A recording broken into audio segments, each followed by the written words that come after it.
Welcome back mga kabotel. Tayo ngayon ay gagawa ng video tungkol naman sa paano kami magtanim ng talong. So, kami ay nagtatanim mga kabotel ng talong na kumpisa na. So, ito mga kabotel yung aming pagtanim. Ito ay 3 weeks old na talong. Yan. So, marami na isang dahon at tamang-tama na pangtanim. Ito ay kumbaga ay okay na. And tamang-tama ngayon magtanim mga kabotel kasi medyo madilim. Kumbaga ay ang panahon ay hindi kasi nung mainit at ngayon hapon na. At expected na mamayang gabi ay uulan. So libre na sa pagdidilig. So tinaon kong ganito. Dapat ito isa sa susunod pang mga araw or mas earlier ang tanim. Kaya lang ay inaantay ko yung pagkataon na hindi na ako magdidilig at hindi na ako maglalagay ng saha ng saging o yung pinaka itatakip. Pero kung bukas ay sumikat ng malakas ang init ng araw, so mapipilitan ako maglalagay ng takip para maproteksyonan dahil may stress siya at posible siyang maapektuhan yung kanyang paglaki. So napakasimple lang mga kabotel ang pagtatanim ng talong. At ang talong ay maraming tao nagtatanim ng talong at ang talong kasi isa sa paborito ng tao dahil sa marami yung luto na pwedeng gawin. Pwedeng ginatan, pwedeng pinirito, pwedeng torta, pwedeng halo sa gulay at marami ba. So, ito napakadali lang mga kabotel magtanim ng talong. Ito ganito lang. So, maghuhukay ka lang. Itong lupa namin ito medyo nakahanda na rin. Dahil ito ay dating tanim naman namin ng mais.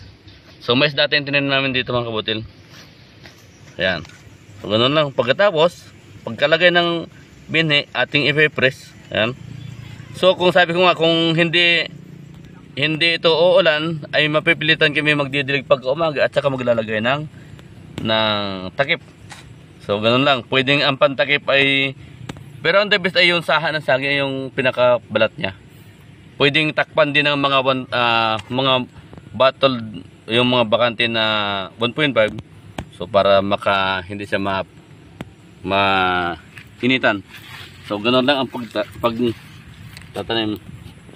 Ito ay mayroon siyang uling. Itong dito nilagay namin ng aming mga trabador. Ito yung uling na yung sa ulingan mismo. Tingnan mo may mga malaking kahoy pa. Yan. Yung uling na sa ulingan ng kahoy. Hindi ito carbonized risal. Ayan. Pero ito ang aming gagawin. Pagkatapos dito at siya ay after 1 week at medyo lumaki-laki na, ay amin itong lalagyan namin ulit ng panibagong carbonized risal with chicken manure. Saka lalagyan ng after 1 week ulit ay abonuhan. Kasi itong ano ay hindi namin na-prepare masyado. Ayan. Hindi na ako itong aming pantanim mga kabotel ay ito ay ano na, nilagay lang namin sa lupa at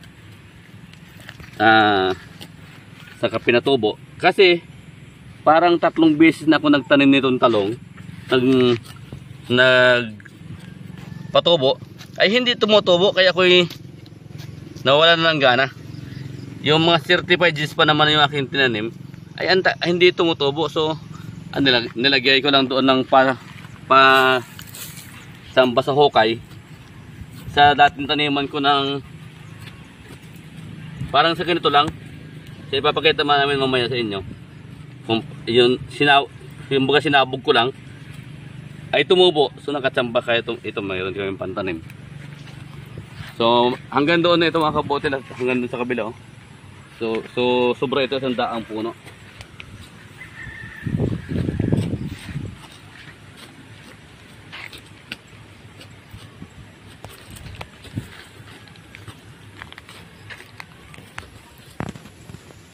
Ipapakita namin sa inyo mamaya yung aking tanim nung nakaraan. Mas nauna ng 1 linggo higit. Siguro magtitindis na yun. Uling po.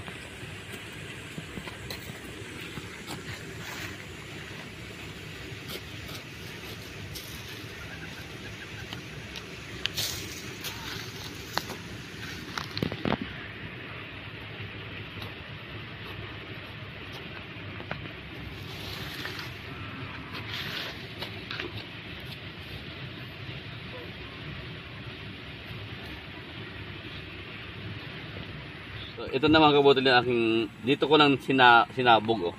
Kasi, nakatatlong beses na akong nang lagay ng buto, nakapagpatubo, hindi tumutubo. So, binilagay ko lang dito ng patsamba. Ayan. So, after ng mga 5 araw, tumubo. So, akala ko nga hindi tutubo kasi naka ilang beses na. Ako'y kumbaga naiinis na sa pagpapatubo nitong talong. Ay, yung mga talong ko pa naman na binili ay yung certified pa naman yon, ay branded, kumbaga. Tapos ay hindi tumutubo. Ewan ko anong dahilan, kung expire na siya or ano yung reason. So, yun, nilagay ko dito yung huling pagkakataon na ano. Basta lang nilagay ko lang dito. Sabi ko, bahala na kung tutubo hindi. Tumubo mga kabutil. So ito nga, sabi ko magtatatlong linggo na ito simula ng aking tinanim. So yung iba ay itanim ko na, at ito ay kumbaga ay dapat ilang itanim. So pag magbubunot mga kabutil ng ganito, dapat ay dala yung ano, yung lupa. Ayan. So okay lang yan, mamaya ay tanggal.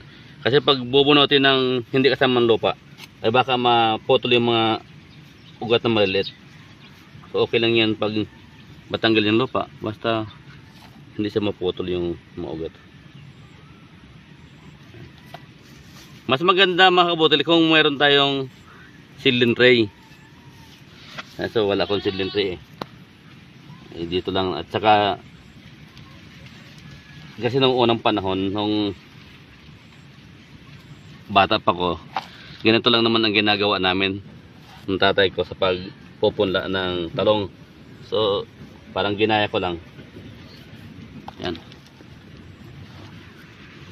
Pero itong tinaniman ito, maganda yung lupa nito. Tignan mo, carbonate size lang ilalim yan. Yan.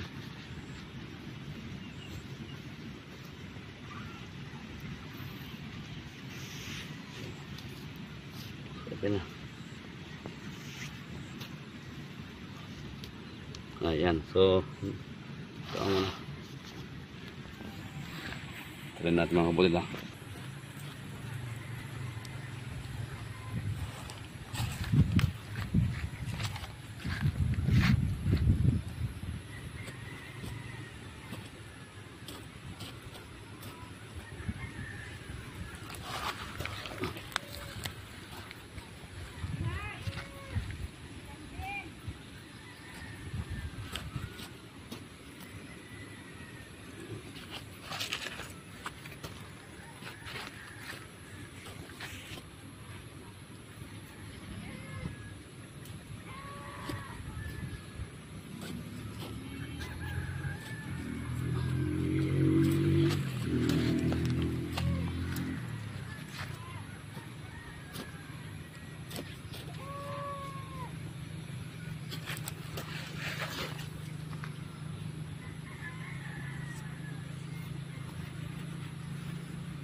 Ano na? Ito na. Ito na mga kabotel yung aking tanim ng parang magtitindis na itong tanim. Yan. Ito yan. So tinanim ko lang dyan na ito na, mapapansin nyo ang daming damo. So basta nilagay ko lang dyan kasi kung malinis ay kinakalkal lang manok, kaya pinanong ko lang dyan. Siningit ko lang dyan na maraming damo. So na papatay naman yung damo na. So nilagay ko lang dyan. Pero okay kahit pa paano ay, so kailangan lang ng mga abunuhan yan. Ayan. So dito pa mga kabodel sa kabila